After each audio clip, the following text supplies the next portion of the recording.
KUMJA English Initiative Kunmarigi General Election Asigi Budki Oina Bot Thadabagi Chang PHONGDOK-HANBAGI Matang Supreme Court ASIGI Direction Piyu Haiba Yakhidre Housing Pangthok Liban Lok Sabha Mikhal Asida Voters Singna Budki Oina Bot Thadabagi Chang Marik Chumna PHONGDOK Naba Tharakiba Petition Amada Supreme Court ki Justice Dipangar Datta Amadi Satish Chandra Sharma gi bench amana hai Tangkak Tare Thongna Pangthok Liban Lok Sabha gi Mikhal Ase Housing Manga Suba Tangkak Fawu gi Bot Thadanakre Housing Lairiba election process Asida Khut Thingjinbang Ngamde Haina Phongdokhe Report Amagi Matung ina interim play ado summer holiday gi matung da hearing chathanaba bench asina order taki haire panba yabade petition ado Association for Democratic Reforms ADR na tharakhibane petition aduna mikhal asida voter sina bot thadabagi chang ase bot thadaba loikraba matung pung 9 gi manungda phongdokpiu haina wakat khibane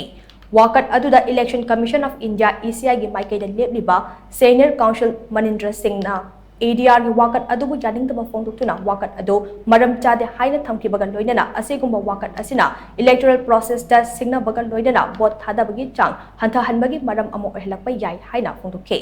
amaromda ECI na mamangda postal ballot ke masing su yawba maramna form 17C da yumfom oiraga mikhalda bot thadabagi chang phongdokpa ase